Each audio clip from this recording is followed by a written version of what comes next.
सरकार ने एक हुक्मनामा जारी किया कि जो सरकारी ज़मीनों के मुताबिक, जिसमें कहा गया सरकारी ज़मीनें जो लोगों की पोजीशन में हैं, कहीं पे गैर कानूनी तौर पे या कहीं पे लीज़ पे भी या लीज़ एक्सपायर हुए हैं, तो उसके बारे में हुक्मनामे आते रहे हैं, बार बार आते रहे। नहीं, ये नहीं मैं कहूँगा कि पहली बार ही आए हैं, पहले भी आते रहे हैं। लेकिन कुछ आज थोड़ा सा ज़्यादा ही हुक्मनामों की वजह से लोगों को परेशान करने की कोशिश की जा रही है। मैं आपके माध्यम से गवर्नर साहब से गुजारिश करना चाहता हूं कि गवर्नर साहब, जो कानून है हम भी जानते हैं, आप भी जानते हैं, हम सब जानते हैं कानून, लेकिन जिस तरह से इस कानून को दिखाया जा रहा है कि शायद कोई बुलडोज़र लेके आप लोग निकले हैं और सभी जम्मू कश्मीर के लोग जितने हैं 50% गाँव में कहीं ना कहीं सरकारी ज़मीन पे बैठे हैं, चाहे उसको घास चराई लैंड कहो आप, उसको जो एग्रेरियन रिफॉर्म में ज़मीनें थी वो कहिए, या दूसरी खात्मे चकदारी में जो ज़मीनें थी वो ज़मीनें कहिए, कहीं ना कहीं लोगों ने कब्ज़ा तो किया ही है, हम नहीं ये कहेंगे कि नहीं है, लेकिन जो 100 साल में, अब कुछ तो 150 साल पुराने कब्ज़े भी हैं। तो बजूम से कलम अगर आप सोचेंगे कि हम जो घरों में लोग रह रहे हैं उनको उठाएंगे, या फिर दुकान जिन पे बने हैं दुकानदार अपनी ये कर रहे हैं, तो शायद ये इंसाफ पे मबनी नहीं है, ह्यूमैनिटेरियन अप्रोच नहीं है। मैं ये कहते हुए ये भी मानता हूँ कि गवर्नर साहब ने ये बड़ा क्लियर किया।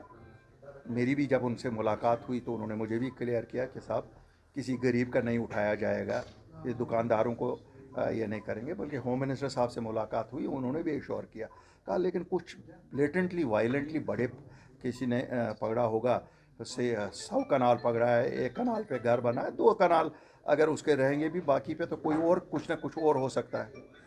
तो उसमें भी हम ये कहेंगे कि ज़रा हिसाब से देखना है कैसे होगा।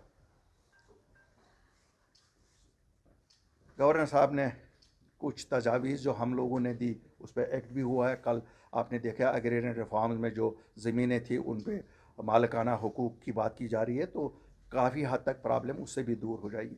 लेकिन मैं आज उनको कहना चाहता हूँ, एक और LP6 में खात्मा चकदारी में जो ज़मीनें गई हैं, ज़मीनें कब्ज़े में तो लोगों की हैं, चकदारों से ले गए, लेकिन उसके भी आपने उनको कागजात आज तक नहीं दिए। उसको भी आप वहाँ दर्ज तो सरकारी ज़मीन है वो, लेकिन टेनेंट्स वो थे, तो इसलिए उनके साथ भी इंसाफ किया जाए।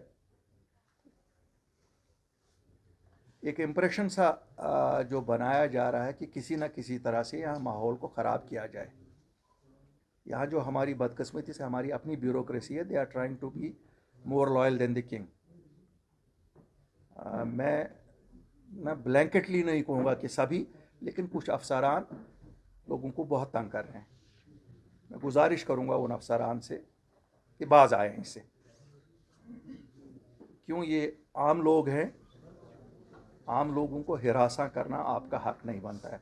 अपनी नौकरियां या अपने आप को प्यारा करने के लिए लोगों को हिरासा ना करें, यह कतन बर्दाश्त नहीं होगा। और इसके लिए अगर हमें अफसरों का नाम लेना पड़ेगा, हम उससे भी नहीं कतराएंगे, और फिर ये भी देखेंगे कि एक्शन हो जाएगी। क्यों, इतना पॉलिटिकल सिस्टम अभी ख़त्म नहीं हुआ है।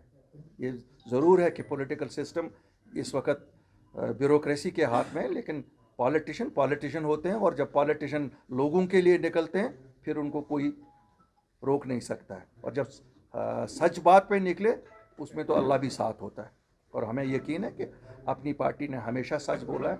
हम इमोशंस लोगों के भड़काते नहीं हैं, न इमोशनल बातें करते हैं। हमारी रिएक्शन सबसे पहले आई मेरे सीनियर वाइस प्रेसिडेंट ने दी, फिर हम इंडिविजुअली भी मेरे सब साथियों ने दी, लेकिन पर्दे के पीछे काम भी किया।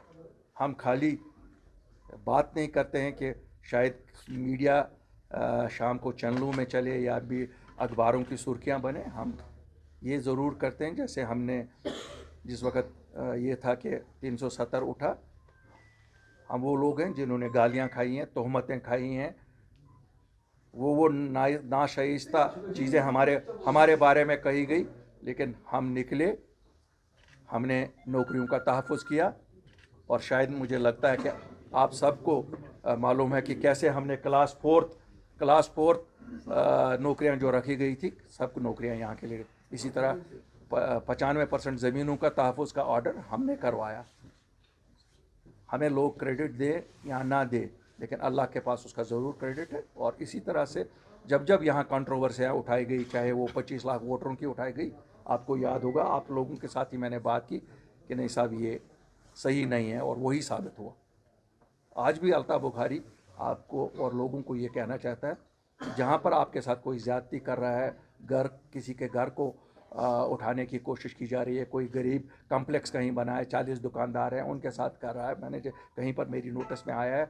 अब इस मीडिया पे इतना भरोसा उठ गया है कि मैंने भी कल अपनी आंखों से देखा सोशल मीडिया पे मकान एक गिर रहा है। अब मैं भी ये कोट नहीं कर पा रहा हूँ सच है वो कि फेक है, ऑनेस्टली पता नहीं। मदद करिए, जो सच आप भी जो आपकी नज़र में आ जाए हमें बताइए। क्यों, सच के लिए तो आवाज़ उठानी है ना, जुल्म नहीं ना करने देंगे। ऐसे इतने जम्मू कश्मीर के लोग अभी यतीम नहीं हुए हैं कि ये उठाए, लेकिन झूठ को हम साथ भी नहीं देंगे। जिसने जो झूठ कहेगा तो ऐसा, इसीलिए मैंने आज आपको यहाँ तकलीफ़ दी थी कि आपके माध्यम से हम ये करना चाहते हैं लोगों को कि कोई हिरासान परेशान होने की ज़रूरत नहीं है। जहाँ किसी को पैसा ना दीजिए।